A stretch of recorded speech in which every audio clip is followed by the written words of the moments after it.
my friends, the great experiment. Down on the lower decks. Hidden trick. Would you look at that? The greatest trick. And you people, you're all astronauts on some kind of Star Trek. The greatest trick. Welcome to Greatest Trek. It's a new Star Trek podcast from the makers of The Greatest Generation. I'm Adam Pranica. I'm Ben Harrison. I feel like if we talked about the tour on our mainline Star Trek podcast, the hit podcast, The Greatest Generation, it might be too late. Feels like tour updates should be happening right now on Greatest Trek. Yeah, we tend to be a little bit more on top of schedule with Greatest Trek, and especially when we get toward the end of a season, because for some reason the policy seems to be send out all the screeners but the last one or two. So we're recording this the week it comes out, right? Yeah, we just got back from Austin and St. Louis. We did. Austin, we'd done shows in many times. St. Louis, a brand new city for me. If I were to have like the mental map of the continental United States with all the little pin flags in them. Oh, yeah. You just added one. New pin for me. Hey, that's great. Pretty exciting. I really like St. Louis. I did too. I didn't know. I mean, I expected it to be not as uniquely St. Louis as I found it. Like, I loved getting there and going straight to the Arch. Yeah. I was blown away by this Arch, Ben. Yeah, the Arch is cool. It felt like being near the monolith in 2001. It felt really spooky and like inhabited by something not architectural. Like it felt like a real living monument. We went at night to the Arch, and we were the only people around. There were a couple of other people like there in the park, but they were like kind of far away, and there was not really any ambient lighting in the park, so they were just shadows kind of moving past us. You know, that's a good detail to bring up because, like, you know, many parks in these United States have sadly turned into fuck park or drug park or I'm living outside park. Mm-hmm. And that's just like the reality for so many places. This park almost totally deserted. You say fuck park like that's a bad thing. Like, weren't you surprised at how completely empty it was? Yeah, not a single opportunity for cruising presented itself. That's what made it the scariest of all of those parks. Wasn't expecting that. It was quiet, a little too quiet. I mean, there were like definitely grates where it seemed like there were really big, powerful lights that could be turned on to light up the Arch from underneath when... God, weren't you just looking into these the way I was? I could have gotten blown away by a poorly timed light switch. That would be bad.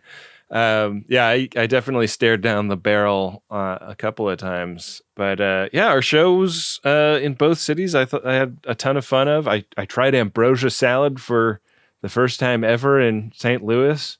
You did. With the signature Provel cheese on top. There was a moment on a show where you admitted recently that you had never had this salad before, and eagle-eared FODs made that fantasy a reality. Yeah. I've long said it's the most dangerous thing you can do as a podcaster is eat something made by a viewer. And we've done it time and time again. We'll never learn. No. I mean, maybe we shouldn't be bragging about that. Maybe we'll encourage some devilish glitter sender to do something horrible to us. Really, it seemed like you had a great time with this ambrosia salad. Made two ways. Yeah, it was good. Didn't pair super well with my tequila soda that I was drinking at the time, but... I'm shocked by that. I feel like tequila soda matches with everything. Yeah. Well, then we went to Austin, Texas, where they were having the Formula One weekend, and we did not get the memo that you were required to wear a Ferrari baseball hat when walking around downtown Austin. So we were kind of underdressed for the occasion. If you're keeping track of whether or not our booking agent and friend hates us, this might be a check in the column of maybe hate. Yeah, no kidding.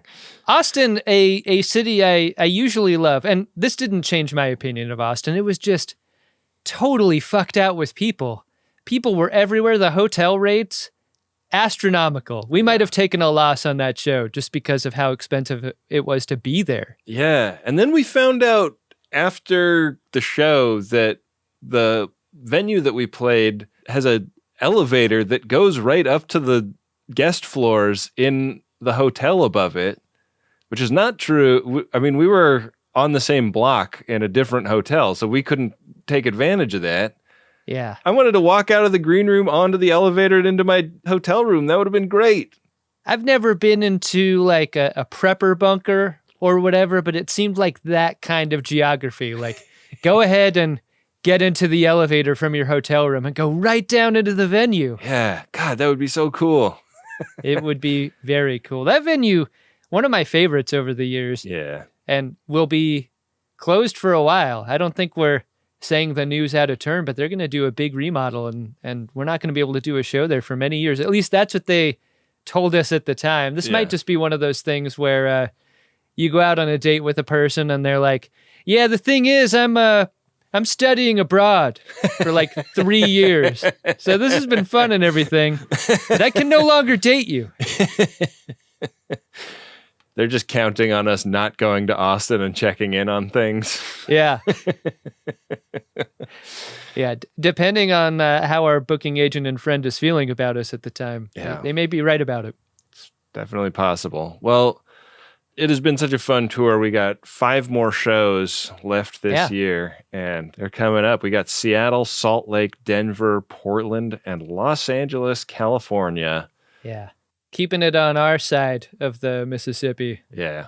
I guess both Austin and St. Louis are on this side of the Mississippi, right?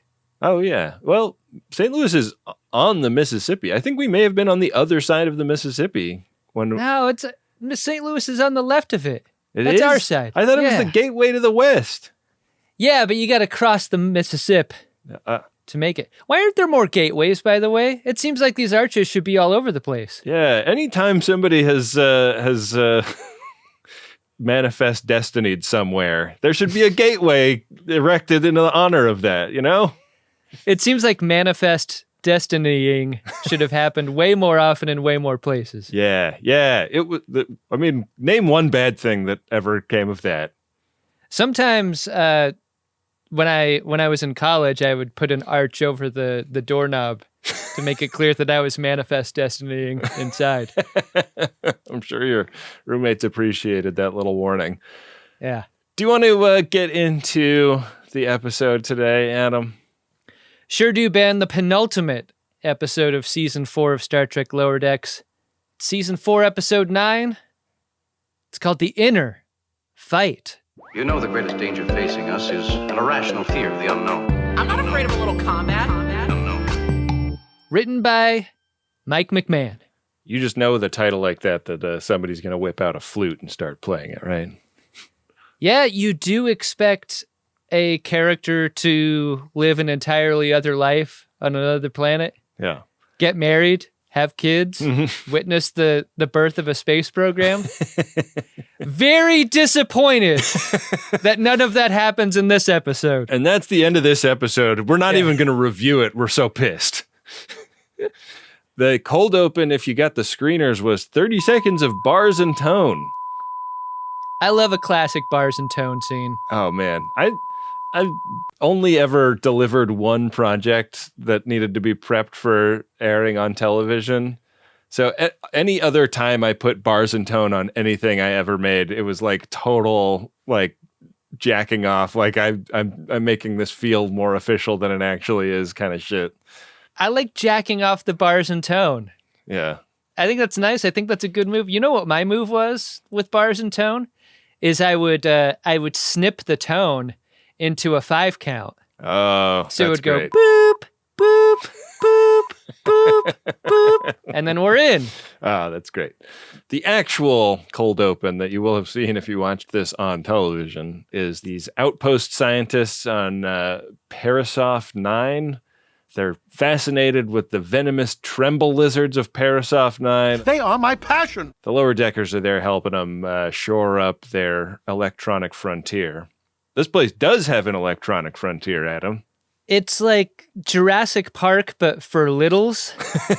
Like they need the giant fence. They need it to hold. Mm-hmm. They view these bugs as dangerous as dinosaurs, but they feel safe behind this fence. They're like as dangerous as dinosaurs, and yet they kind of have like alien xenomorph qualities. Yeah. They're also smart because they attack the power distribution for the fence. Yeah. Fence goes down about as quickly as it is established that these guys are extremely deadly and terrifying. And once again, throwing caution to the wind, Mariner runs out. She's not even wearing her anti-venom pants. At least the pants! I love that there's like kind of a trope for get the attention of the dangerous animal. Mm-hmm. And so often that is baking sheet and like metal spoon or whatever. Yeah. In this case, it does seem like a baking sheet, but it's also the tool that Mariner's going to use to fix the problem with the fence. Yeah, and the baking sheet goes down pretty quickly. It melts due to the acid that these guys spit. Mariner completes a death-defying repair of the broken fence and like jumps back through just before it erects itself. Lucky fence. She's solved the problem. But when she comes back in, she's like, oh, something on my back. I think I got some goo on me. And she turns around. Ah! Venomous tremble lizard! Ben, important season 4 Lower Decks question for you.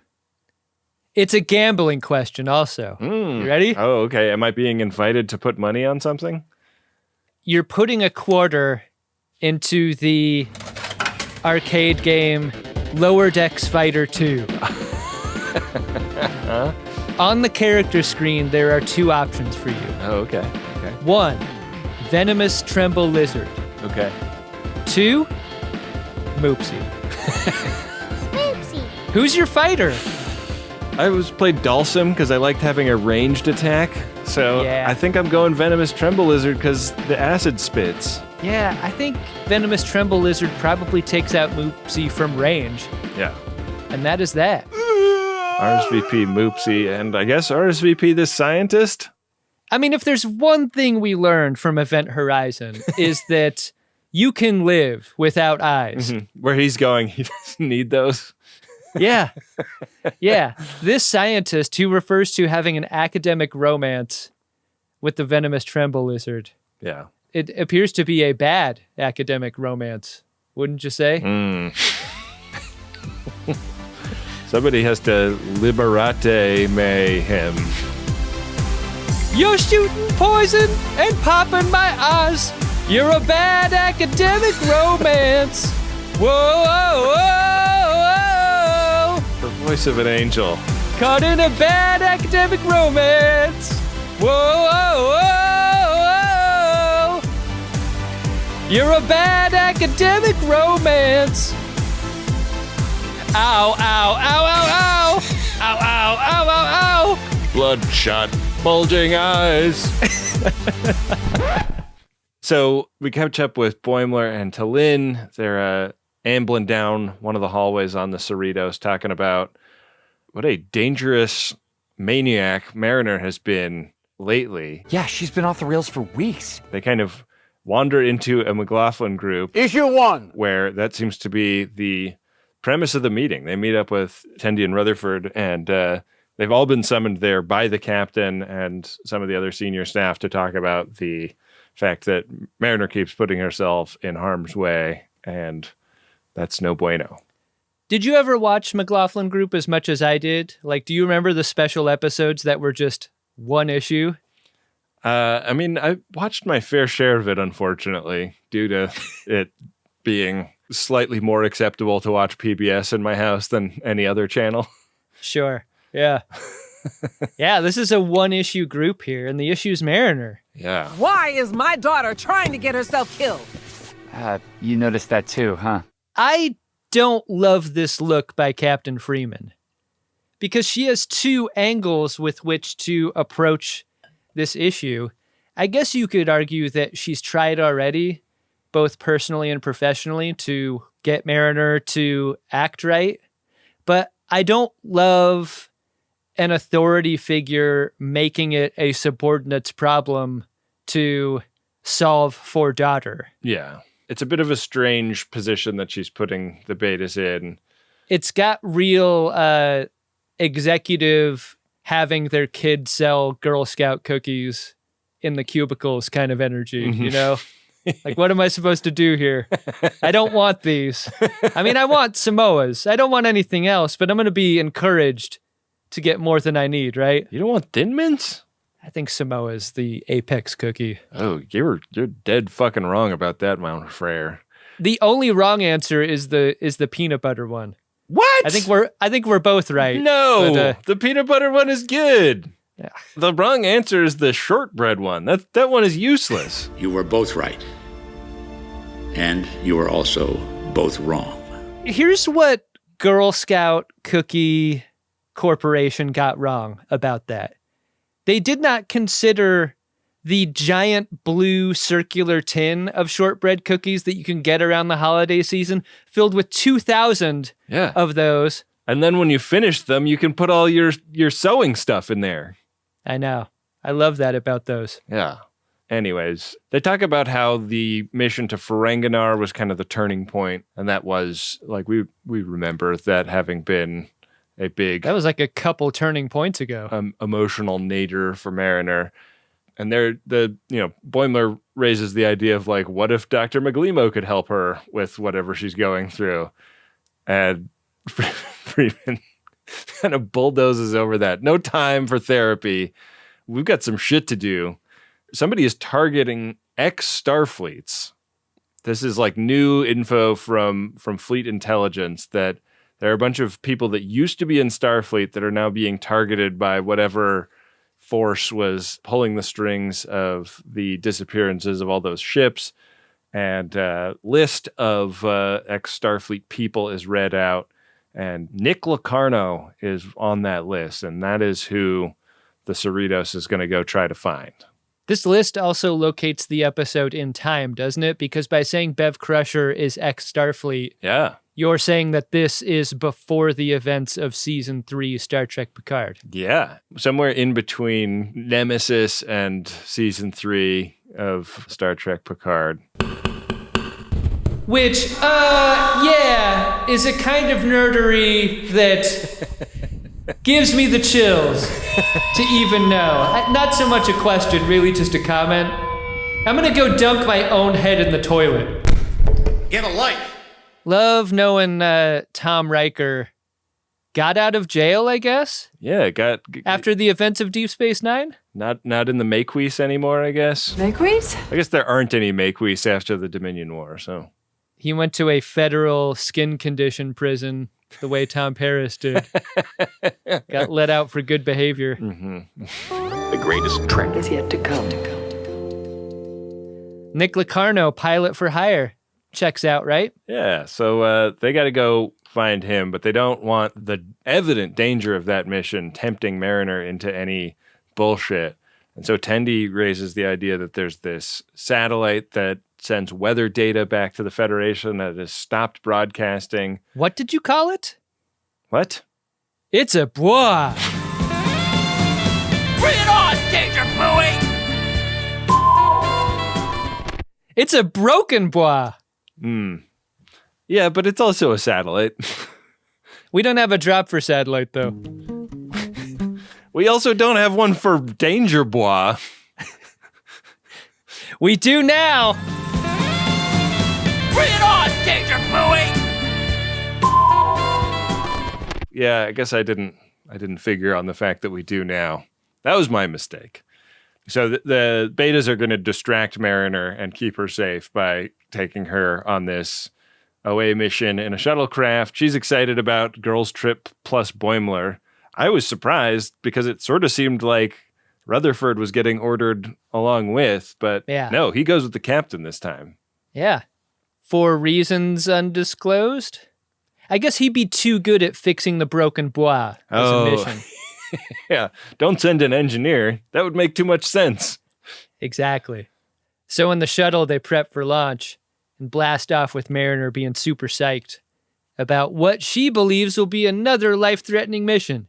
But when they get there to Sherball 5, it does not seem that dangerous. It's just them standing outside the shuttle, wrenching on this bois and looking down at the lightning storms on the planet below. And Tendi notices that the comm system of this bois have been tampered with. Yeah, she finds a wooden shoe in there.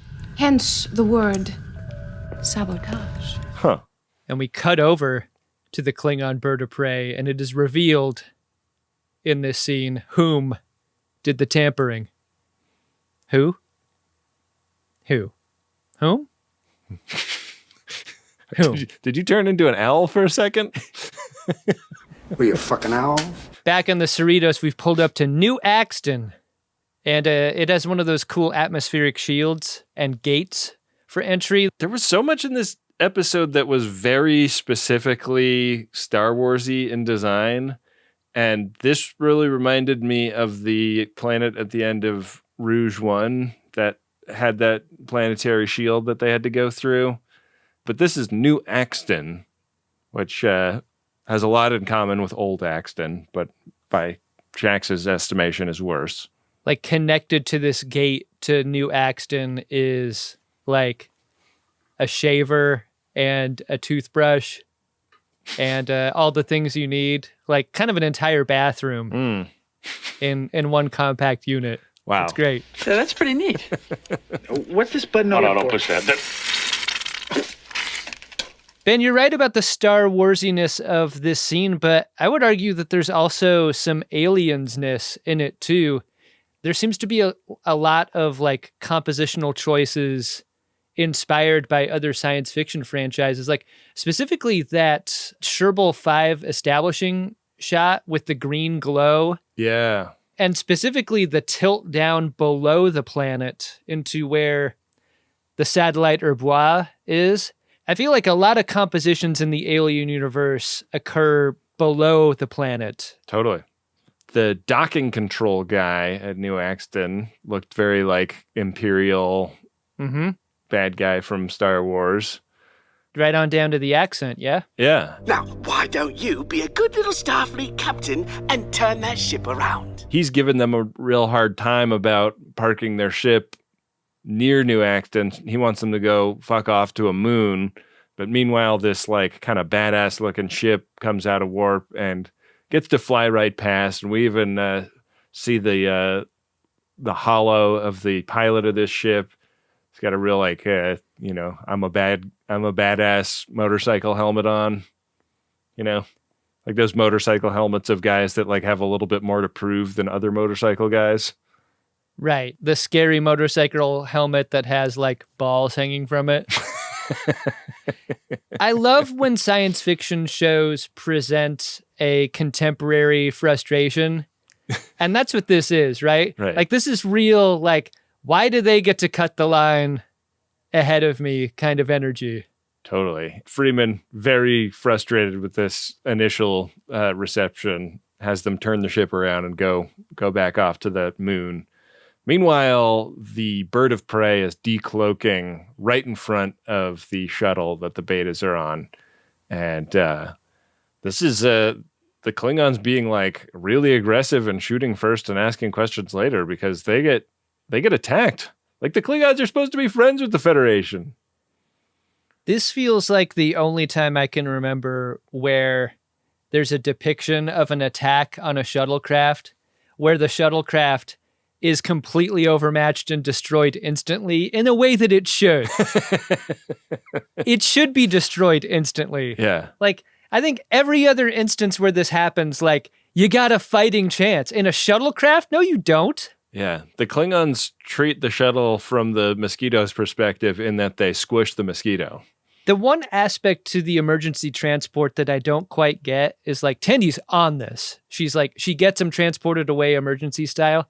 But shouldn't emergency transport also include like the go bag and maybe a mini weapons locker or something? Yeah. To just go down there with nothing it's a bad situation because when they arrive, like they're just on a surface of a barely hospitable planet with a bunch of wharf lightning storms. Yeah.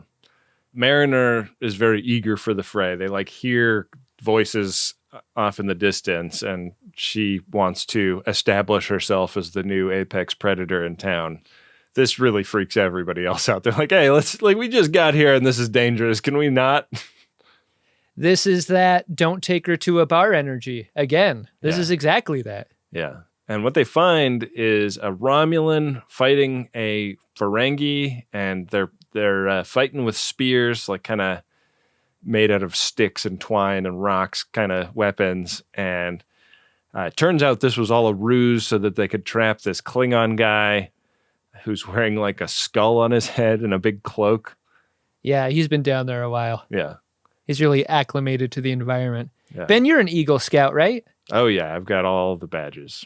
I feel like you would be great in I've got to attach a sharp stone to a stick situation. Do you think you could do that?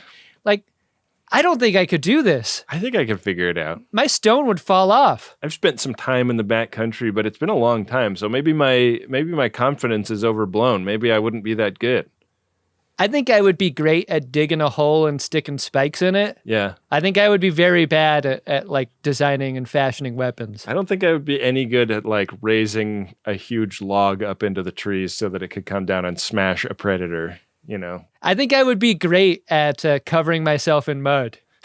You would be good so that I don't show up on predator radar. You'd be good at getting to the chopper. I would be, yeah. Get to the chopper!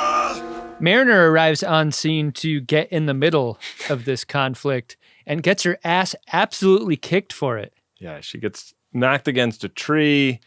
Just doesn't seem like the fight for her. I mean, she's like pretty capable in hand-to-hand combat, but this is not her day. So the betas come like drag her into the bushes. And we smash cut back over to New Axton, where the landing party comes in on a craft that looks very Star Warsy. The planet itself looks very like, you know, Mos Eisley-esque, I would say. They were told to take the moon shuttle. Yeah. And so they did. And they go to Mud's Bar, which is a great place to get info, like black market, shady information. But it's hard to get into. Great drinks also. Yeah. Better drinks than that other spot. Yeah. I mean, that other spot looked like it had one of those cornmen, you know, working the sign out front. There was a corn man there, wasn't there? There was. Tin Man. I thought they maybe should just have given up and gone to Cheesecake Factory. That's always worked pretty well for us. Muds has a doorman. A doorman. And without a reservation, they're going to be shit out of luck. Once again, scary helmet dude can just waltz right in there. Yeah. That's because bounty hunters get priority seating. Bounty hunters have like every place wants you to join their little club, their little membership club, get on the email list or whatever. Right. Scary helmet dude has the card for Muds. Right. He's got the Muds Reserve credit card in his wallet. Yeah. They recently changed a bunch of their policies going forward. It's not clear whether people will be going to the Muds family of restaurants in the coming years. Yeah. Hey! Cheaters don't deserve Nausicaa and Latinum.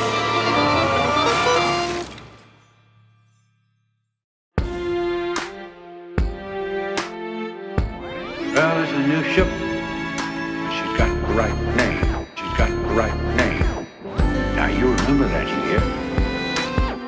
The Starfleets walk away. Some tripeds walk up, and they also get shown right into Muds because it's tripeds day, so jippers are half price. Do you think that promotion is because there's somebody that wants to fuck tripeds, right? Like ladies' night, girls pay half price for drinks is to get a bunch of women in a bar so that single men will come to the bar and pay full price for drinks. More exciting for Benjamin R. Harrison? 3 limbs or 3 boobs? You're asking me if I'm a 3 boobs man or a 3 legs man? Are you a triped or a tri-mammary? You'll try anything once, won't you? I would try anything once. I guess neither of them leaps out at me as being particularly more exciting. I could see real big advantages and disadvantages in both cases. Where I see triped being a huge disadvantage to a bar and restaurant situation is the number of limbs seem to be associated with the amount of consumption that could happen. I think if you're ever doing like an all-you-can-eat or all-you-can-drink situation, those tripeds are gonna eat you out of business. You can't do a promotion based on how many limbs an alien has? Have you even thought of the different types of fixtures you're gonna have to install in every bathroom? They don't use the same toilets as bipeds. You're gonna have to triple the hand dryers.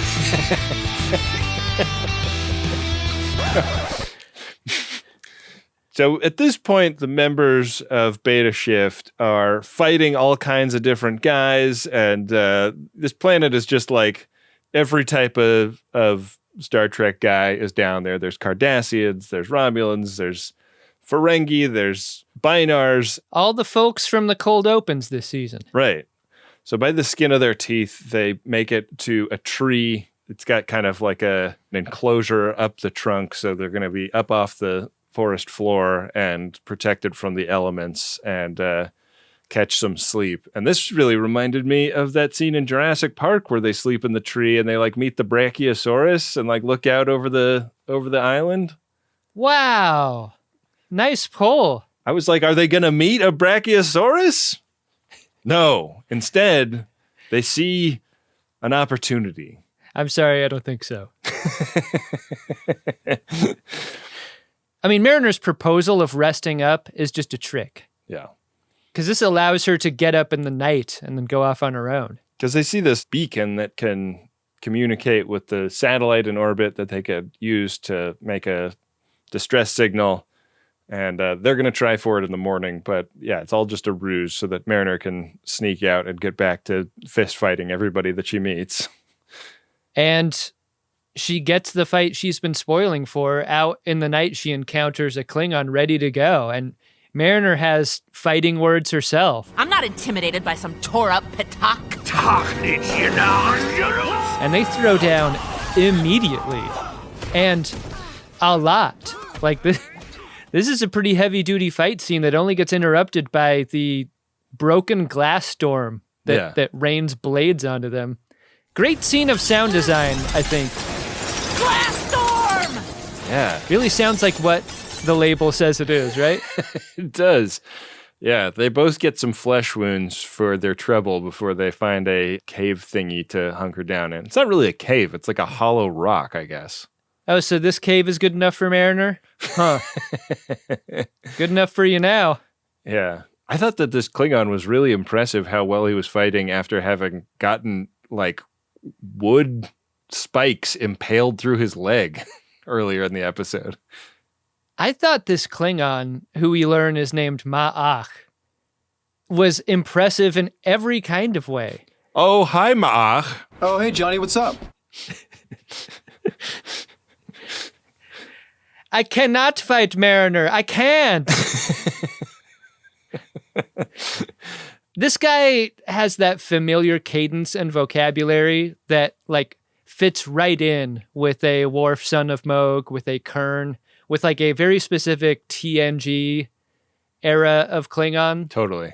He's just a classic. He declares that the planet has no honor, and they're, like, sitting there, and, like, some time passes. There's a nice little dissolve edit of two similar compositions, and he kind of strikes up a conversation. He's like, hey, I've noticed that you're not just in Starfleet. You're also a warrior.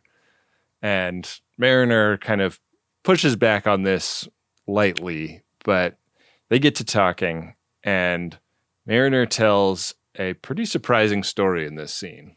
Let's talk a bit about what gets her to do this. Okay. Because I think we've both been in circumstances, like mostly on airplanes, where like someone chats you up and it is almost always not a welcome thing.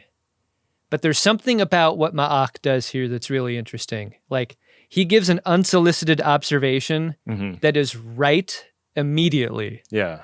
And like so often when a stranger chats you up about some bullshit, it's just like, what are you talking about?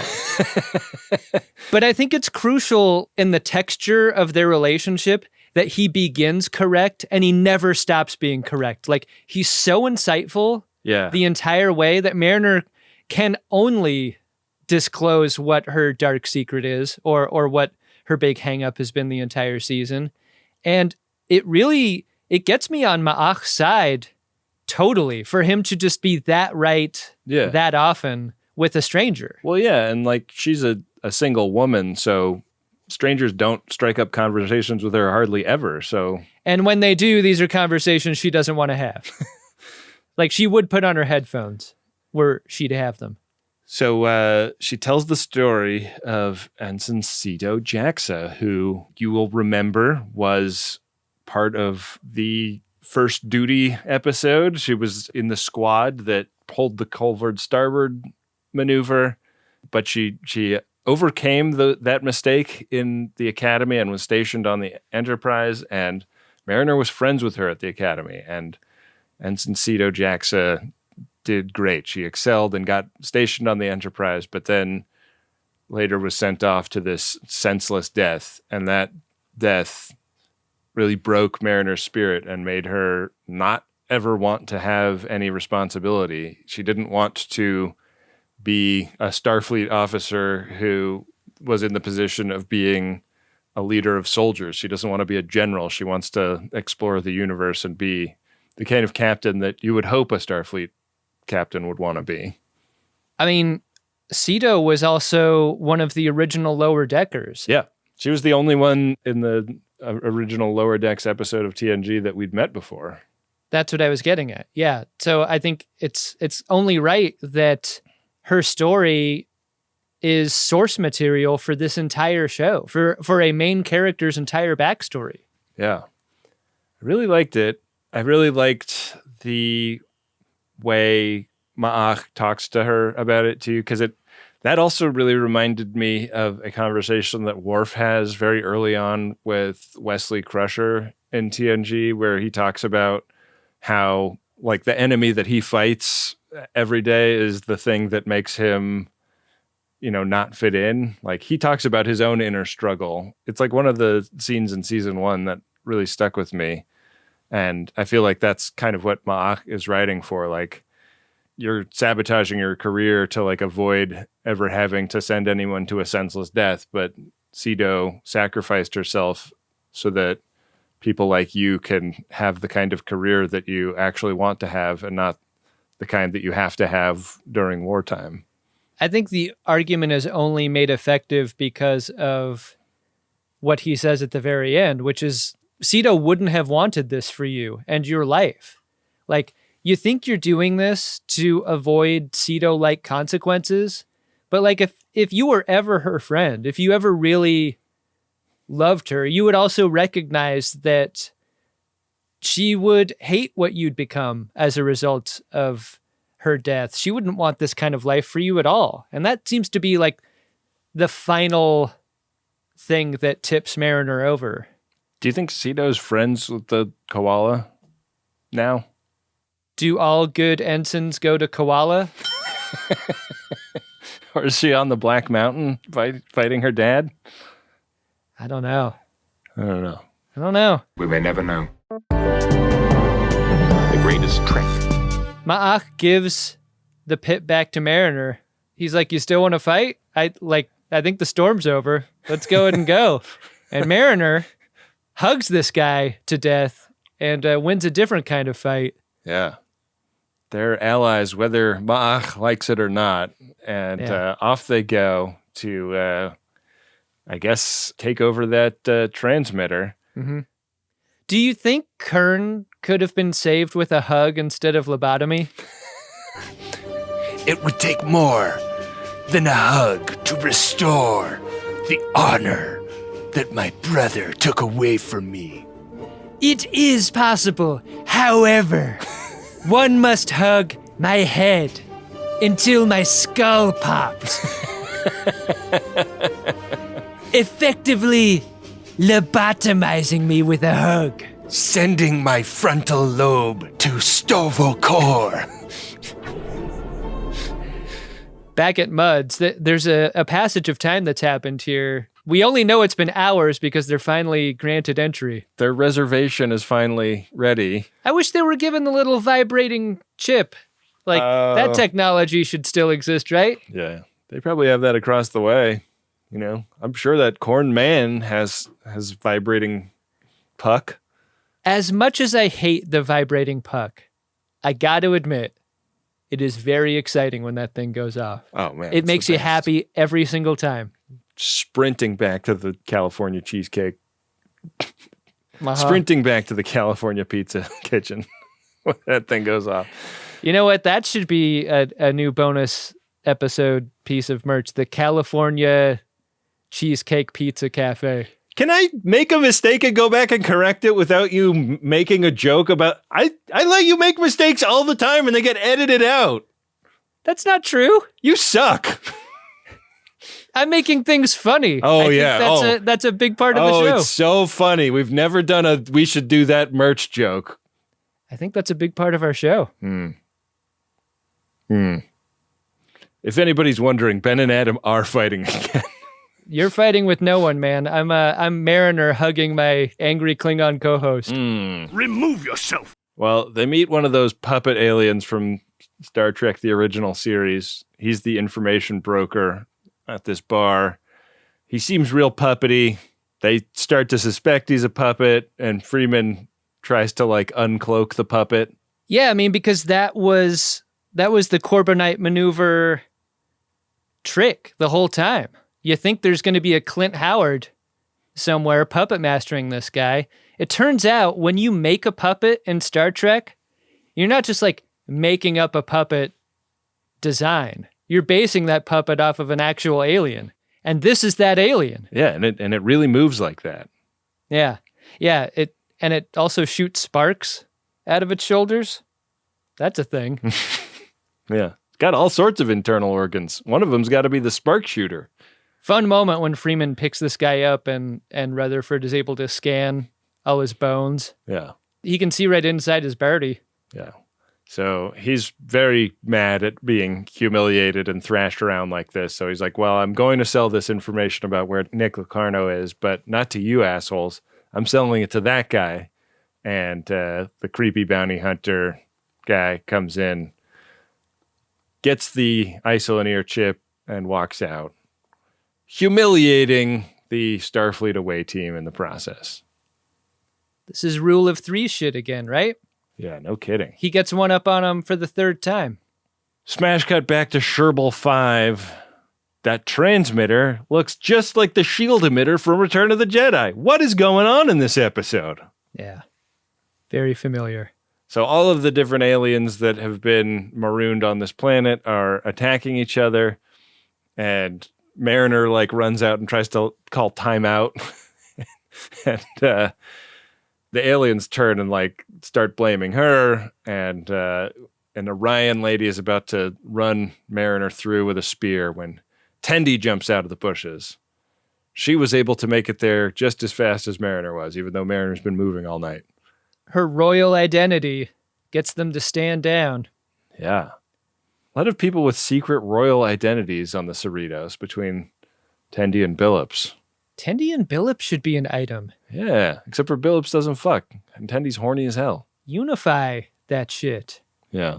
This frees Mariner up to give like the halftime speech at a football game, you know, to get everyone on the same page and maybe go out and dominate the second half of this episode. Nothing can stop us. And I love how all of the alien species agree in kind of their own cultural specific ways. Like, yeah. The Ferengi are on board, but the Romulans do not agree to join any kind of team.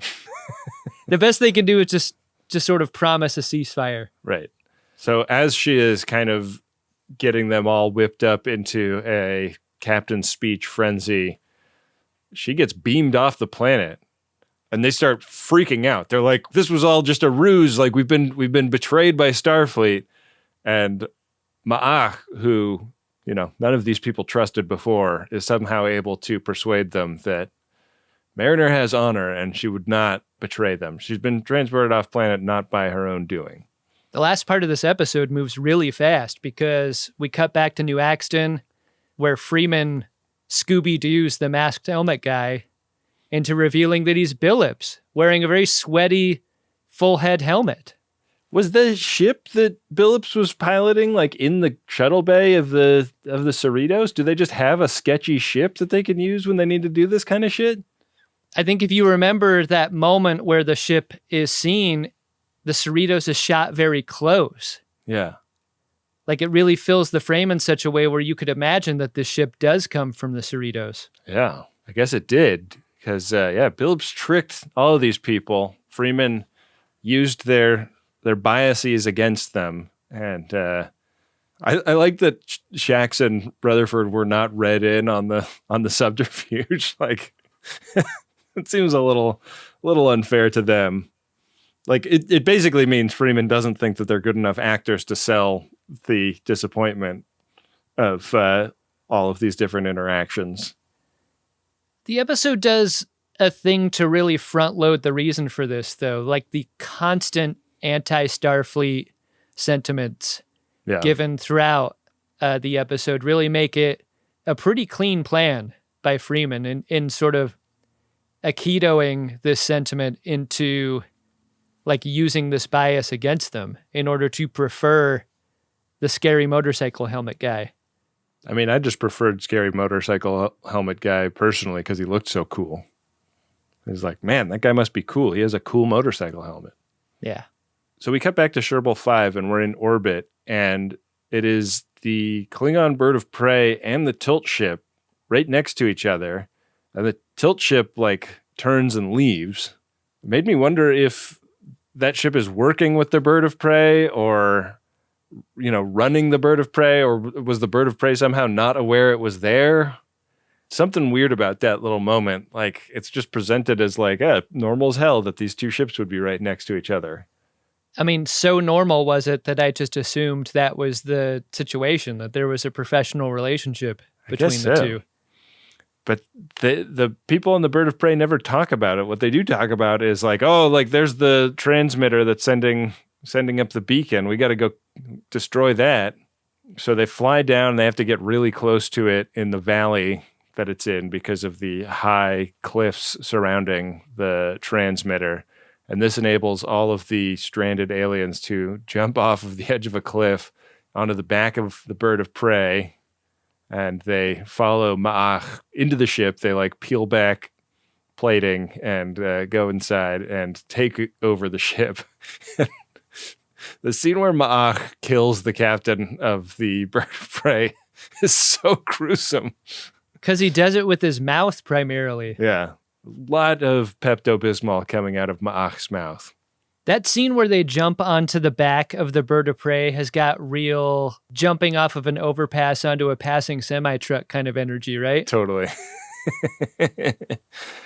So meanwhile, Freeman and Billups and Shax and Rutherford are in this sort of abandoned looking hangar where they were told Nick Locarno would be, and they do not find Nick Locarno, but they do find plans for the tilt ship. And we smash cut to Mariner waking up in a strange bedroom that she does not recognize and prying open a door. And there is Nick Locarno, somebody she knows on a first name basis, which makes sense if she was friends with Cito. Welcome back, B-Dunks, to Lower Decks. Yeah, he says that they're going to go cause some trouble. What kind of trouble? We're going to have to find out a little later. Did you like this episode, Ben? She'll always bring it home.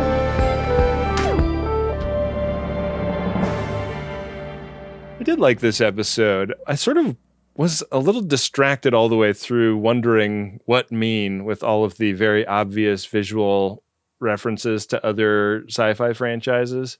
I didn't have a problem with them, but they just seemed so many and so vividly specific that it was hard to watch them without wondering if this episode was trying to say something about aliens and Star Wars and Jurassic Park while also, telling a funny story.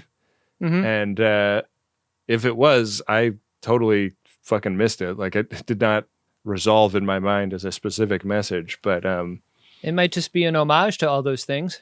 Yeah, but like that much homage all the way through just felt like a lot of, and a lot more than even this show normally does. So how tempting must it be, like if you were the showrunner of Lower Decks, to like go in as many of those visual directions as you want, because it's budget neutral, to just like, it's the same amount of drawing to draw a Star Wars type of scenario as it is a Star Trek one. Like, I think it really allows a lot of interesting creative visual decisions like that. Yeah, I'm into it.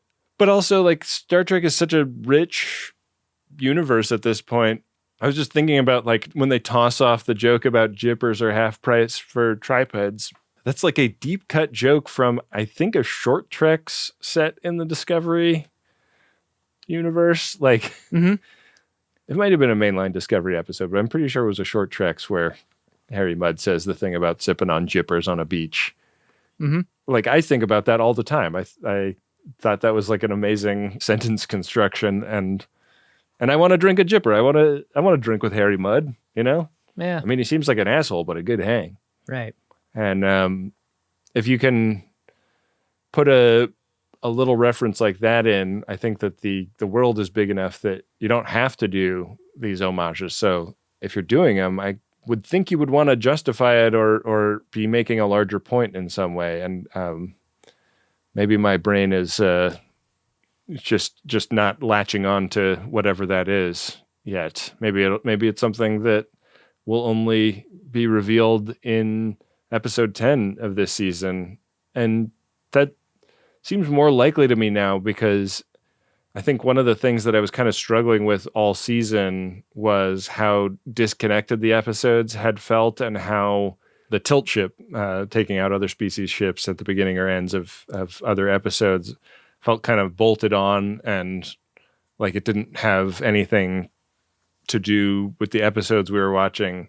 But this episode really felt like it landed the plane on a bunch of different truths we've learned about the characters in the series this season, and I really admired it for that.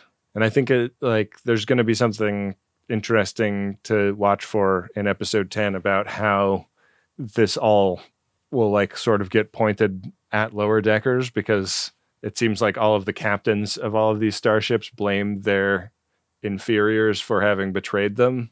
Mm-hmm. So it'll be interesting to see what comes of all that. It's a very Lower Decks specific season arc, I guess. How about you?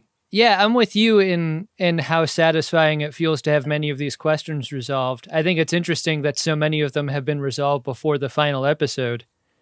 I think my main takeaway from this one is having to do with Mariner, though.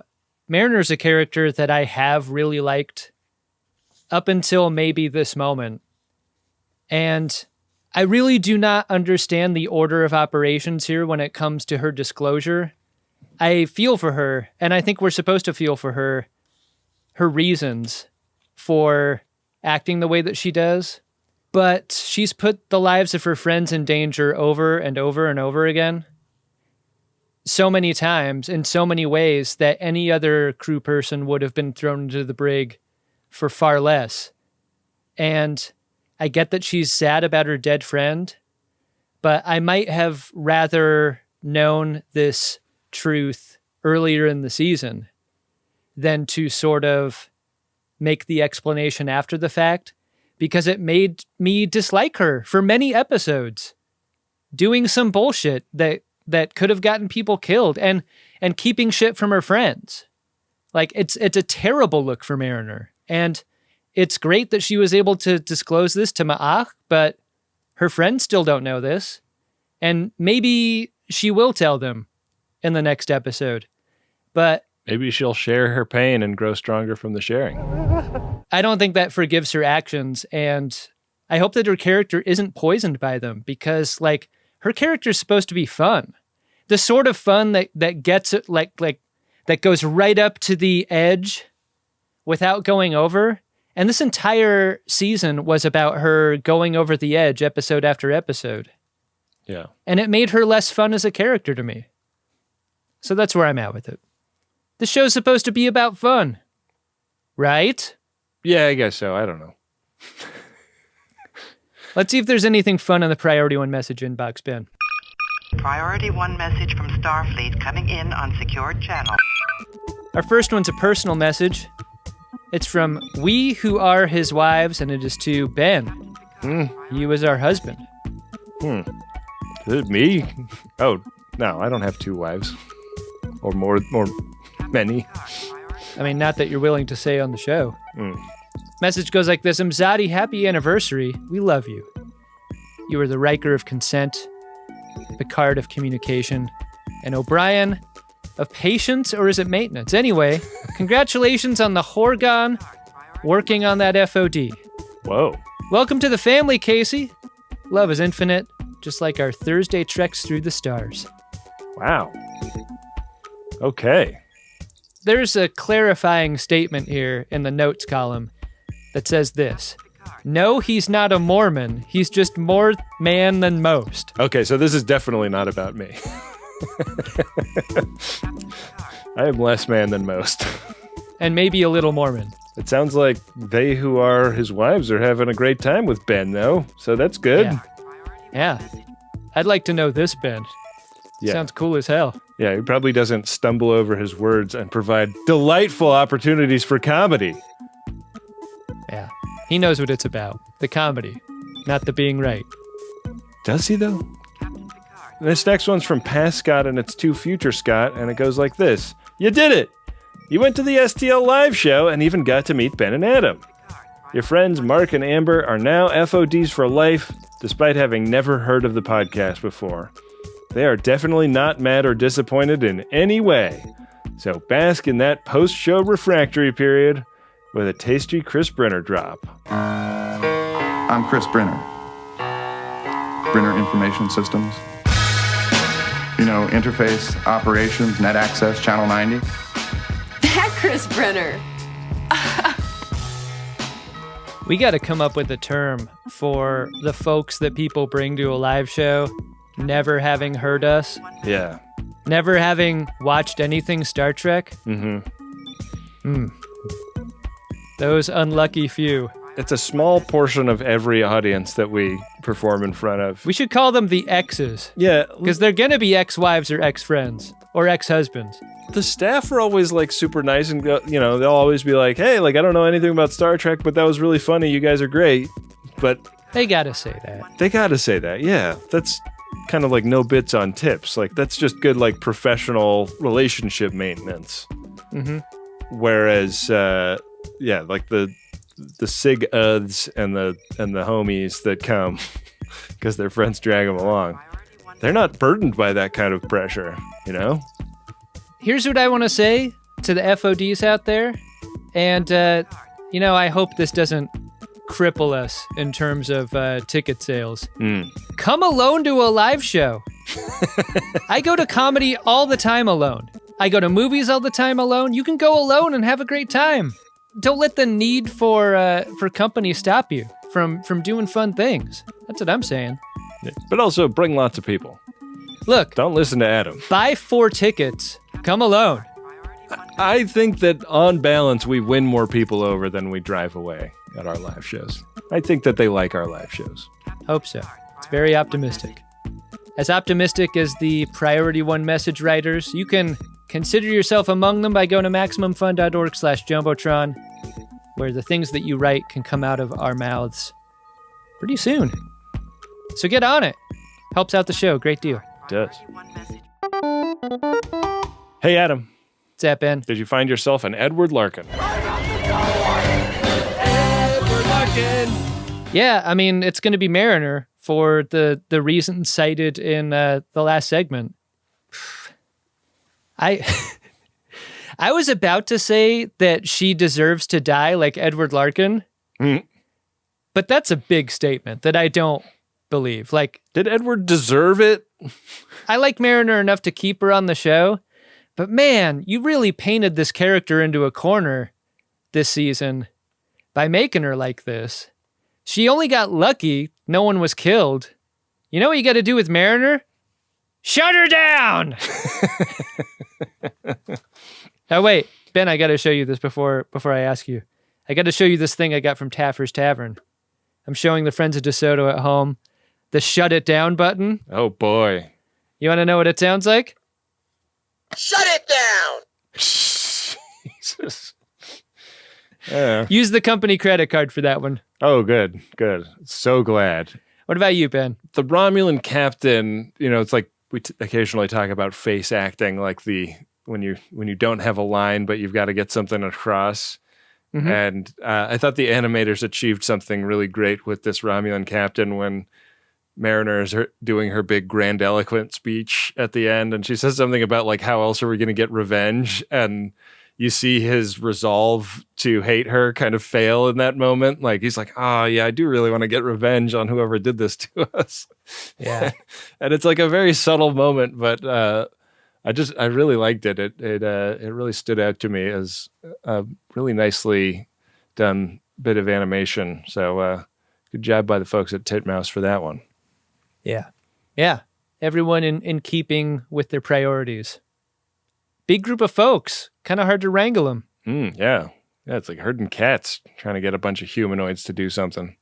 Finally, Ben, we've got to read a warning, bois. It's the hit segment, the end of an episode of Greatest Trek. Should we change the name to Danger Bois now that we have this new drop? Should we change it to Danger Satellite? Hard to know. I mean, up to you. Prepare a buoy and launch it when ready. Warning buoys. An emergency buoy. A warning buoy. Warning buoys are an important part of getting the word out about our show because they do two things. One, invite our kind of people into becoming FODs.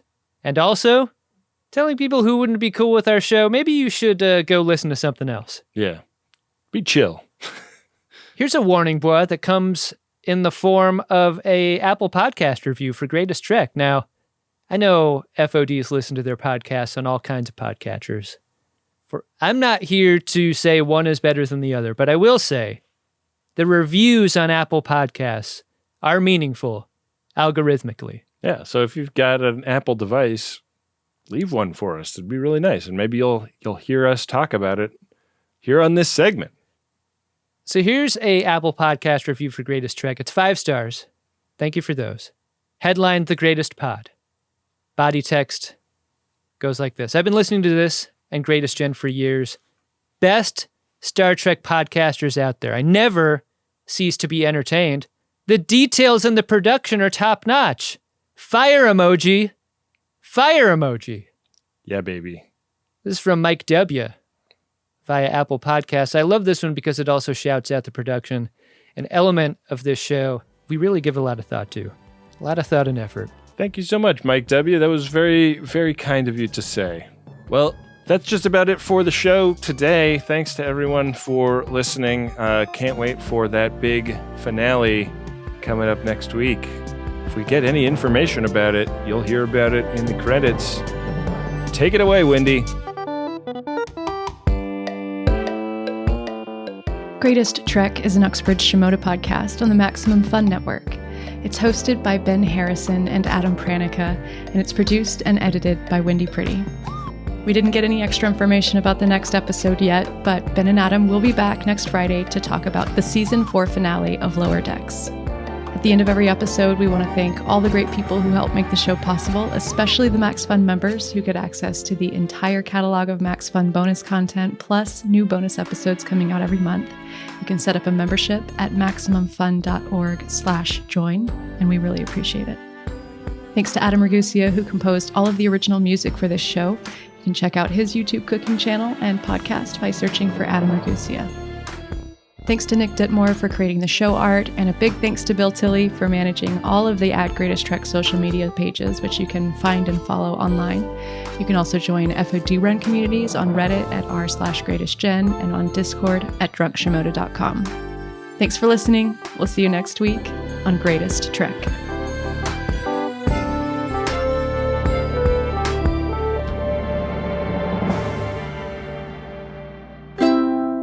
Maximum Fun, a worker-owned network of artist-owned shows supported directly by you.